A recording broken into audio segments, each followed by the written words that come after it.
बगावत करनी पड़ेगी सूबाई हुकूमत के ख़िलाफ़, और इसके अलावा कोई चारा नहीं है। कारोबारी लोगों को भी करनी पड़ेगी, जो स्कूल का निज़ाम चला रहे हैं उनको भी करनी पड़ेगी। जितने लोग अफेक्टेड हैं इस सूबाई हुकूमत की वजह से, पाकिस्तान पीपल्स पार्टी की वजह से, उनको अब इनके ख़िलाफ़ सड़कों पे आना पड़ेगा। आप इस बात को समझ जाएं कि ज़रदारी लीग की जो प्लानिंग है वो सिर्फ ये है कि इमरान खान को रोकना है पाकिस्तान को तरक्की की तरफ जाने से, क्योंकि अगर इसी रफ्तार से वज़ीर आज़म इमरान खान मुल्क को तरक्की की राह तक अगर आगे लेकर जाते गए, पाकिस्तान की इकॉनमी इसी तरह बेहतर होती रही, इसी तरीके से दुनिया भर में पाकिस्तान का म्यार बेहतर होता रहा, पाकिस्तान की फ़ॉरेन पॉलिसी बेहतर होती रही, तो PMLN, ये पाकिस्तान पीपल्स पार्टी, ये जरदारी, नवाज शरीफ, इनका नामो निशान नहीं रहेगा।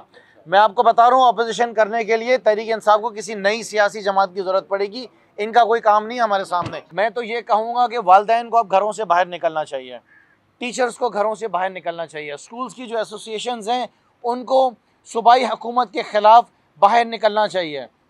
70% आप अंदाज़ा लगाएं कि सूबे की जो 70% बच्चे हैं वो सरकारी स्कूलों में पढ़ते हैं। अब पिछले 2 साल के अंदर इन 70% स्कूलों में ऑनलाइन तालीम का क्या निज़ाम है? ज़र्रा बराबर भी कोई निज़ाम नहीं है। इस सूबे का जो अनिल कपूर है वो पिछले 13 साल के अंदर इस सूबे के अंदर कोई ऑनलाइन निज़ाम नहीं ला सका। वो तो स्कूलों में बैठा के बच्चों को नहीं पढ़ा सका, ऑनलाइन क्या लेकर आएगा। उसके साथ साथ जो प्राइवेट स्कूल्स हैं उसमें से भी बहुत लिमिटेड स्कूल्स ऐसे हैं जो कि ऑनलाइन तालीम दे रहे हैं। तो पिछले साल 1.5 साल के अंदर हमारे बच्चों की तालीम कहाँ गई, हमारे स्कूलों का निज़ाम कहाँ गया, ये किसी को नहीं पता है। कोई अंदाज़न 45 लाख बच्चों का जो फ्यूचर है वो समझें रिस्क के ऊपर है। फरमाते हैं कि जब तक बच्चों के वालिदैन सारे वैक्सीनेट नहीं हो जाएंगे हम स्कूल्स नहीं खोलेंगे। सो मैं आज मीडिया के ज़रिए आवाम को बताना चाहता हूँ कि इस वक्त 93% जो सरकारी स्कूलों के टीचर्स हैं उनकी वैक्सीनेशन हो चुकी है। 87% जो नॉन टीचिंग स्टाफ है उनकी वैक्सीनेशन हो चुकी है।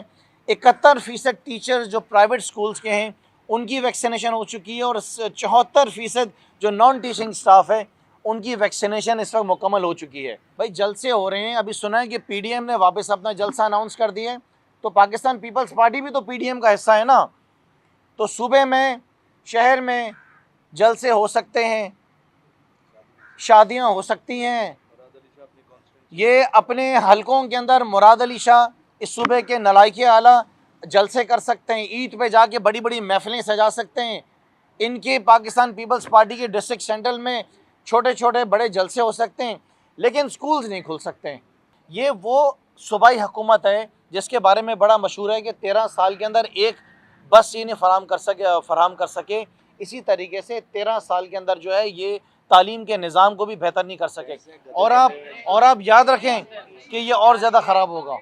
हर चौथे दिन, 5वें दिन, एक हफ़्ते बाद ऐलानात होते हैं कि स्कूल जो हैं बच्चों के खोल दिए जाएंगे, लेकिन उसके बाद जो इस सूबे के अनिल कपूर हैं उनको रात को कोई ख्वाब आता है और वो सुबह उठकर कहते हैं कि नहीं, स्कूल्स को हम बंद कर देंगे।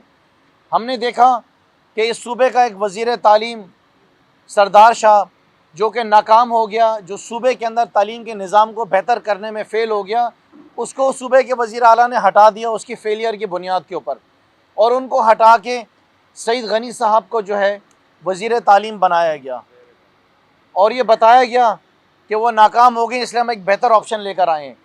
लेकिन अब हम ये देखते हैं कि एक नाकाम शुदा शख्स जिसने सूबे की तालीम को बर्बाद करा, जिसकी पॉलिसी सही नहीं थी, जो कि स्पेशलाइज़ करता था स्कूलों के अंदर, मैट्रिक के इम्तहानात के अंदर ऐसा लगता था कि जब एग्ज़ाम्स होते थे तो वो उसकी सरपरस्ती कर रहा होता था।